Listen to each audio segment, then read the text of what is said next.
Hello everybody, here's Chica, and this is gonna be something a bit unusual for me to do, and well, I'm gonna be reacting to a video, or to a story video that someone done, and the person being CreepypastaPudding,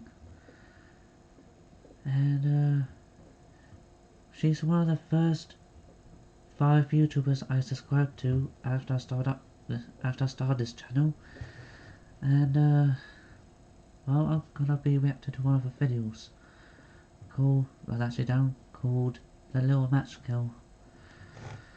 I put a link to the original video on her channel in the description box, so please go check out the original video, as well as go check out all the other videos that CreepypastaPudding has done. And without further ado, let's get to it, shall we? Here we go.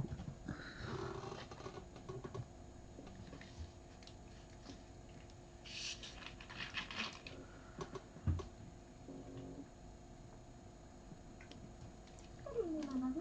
I'm back here with another story for you. As a bit of an update of seeing the movie Slender, apparently people really don't like to see dolls just walking around and asking for movie tickets. It kind of freaks them out. So it's going to be a little bit before I can actually tell you views on this movie. So here then, I have a bunch of stories that I like. This one here is one of the ones that I like. This one's called The Little Match Girl. It was so terribly cold. Snow was falling, and it was almost dark. Evening came on, the last evening of the year, and in the cold and gloom, a poor little girl, bareheaded and barefoot, was walking through the street. Of course, when she had left her house, she had slippers on, but what good have they been? They were very big slippers, way too big for her, and they belonged to her mother. The little girl had lost them running across the road, where 2 carriages had rattled by terribly fast. One slipper she had not been able to find again, and a boy had run off with the other, saying he could use it very well as a cradle some day when he had children of his own. So there the little girl walked on her naked feet, which were quite red and blue from the cold. Yeah, that's just me stealing someone's slipper like that. In an old apron she carried several packages of matches, and she held a box of them in her hand. No one had bought any from her all day long, and no one had given her a cent.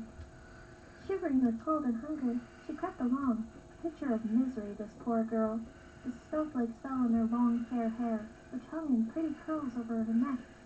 In all of the windows lights were shining, and there was a wonderful smell of roast goose, for it was New Year's Eve. Yes, she thought of that. In a corner formed by 2 houses, one of them projected farther out into the street than the other, she sat down and drew her little feet under her. She was getting colder and colder, but she did not dare go home, for she had sold no matches, and nor had earned a single cent, and her father would surely beat her. Besides, it was cold at home, for they had nothing over them but a roof, through which the wind whistled even though the biggest crack had been stuffed with straw and rags. Her hands were almost dead from the cold. Oh, how much one little match might warm her! If she could only take one from the box and rub it against the wall and warm her hands. She drew one out. Scratch! How it sputtered and burned! It made a warm, bright flame, like a little candle. She held her hands over it, but it gave a strange light. It really seemed to the little girl as if she was sitting before a great iron stove, with shining brass knobs and a brass cover. How wonderfully the fire burned! How comfortable it was! The youngster stretched out her feet That'd to be warm nice to them have a too, more fire. and a little flame went out.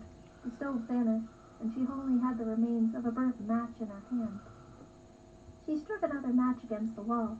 It burned brightly, and when the light fell upon the wall, it became transparent, like a thin veil, and that she could see through it into a room.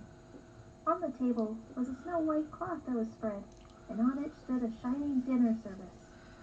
The roast goose was steamed gloriously, stuffed with apples and prunes, and what still the better, the goose jumped down from the dish and waddled along the floor with a knife and fork in That its sounds breast, like a really right nice over to meal. the little girl. And then the match went out, and she could only see a thick, cold wall. She lighted another match, and then she was sitting under the most beautiful Christmas tree.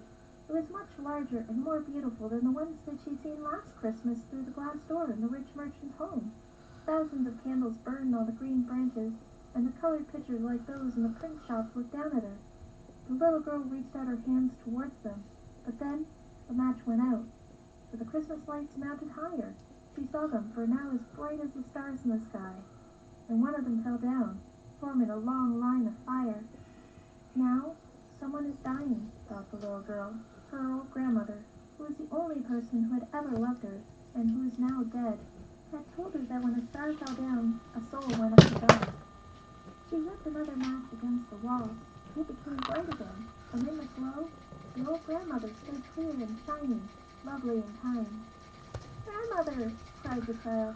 "Oh, take me with you. I know you will disappear when the match is burned out. You will vanish like the warm stove, the loving roast food, and the big, beautiful Christmas tree." And then she quickly struck a whole bunch of matches, for she wished to keep her grandmother with her. And the matches burned with such a glow that it became brighter than daylight. Grandmother had never been so kind and beautiful.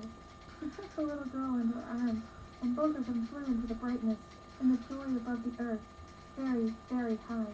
And up there was neither cold, nor hunger, nor fear. But in the corner, leaning against the wall, sat the little girl with the red cheeks and the smiling mouth, frozen to death on the last evening of the old year. The New Year's sun rose upon the little pathetic figure. The child there sat, stiff and cold, holding her matches, with only one bundle almost burned. She wanted to warm herself, the people said.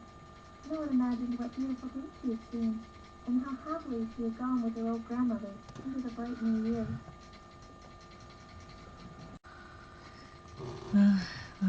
That's really sad that the little match girl sadly passed away. Yeah, if I remember correctly, the little match girl is a story by Hans Christian Andersen, if I remember correctly. And I remember there was a YouTuber called John Solo who done like a messed up origin story, or like a messed up origin video on the little match girl.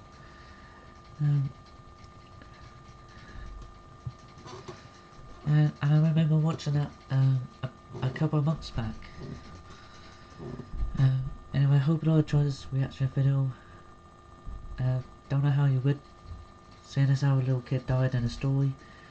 I put a link to this original video in the description box, so you'll be able to watch the original video on CreepypastaPudding's YouTube channel.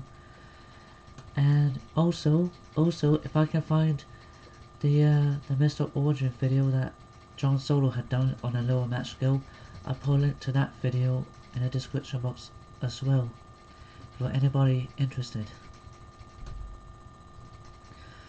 Anyway, hope everybody has a nice day. Please be safe, and until next time, bye bye.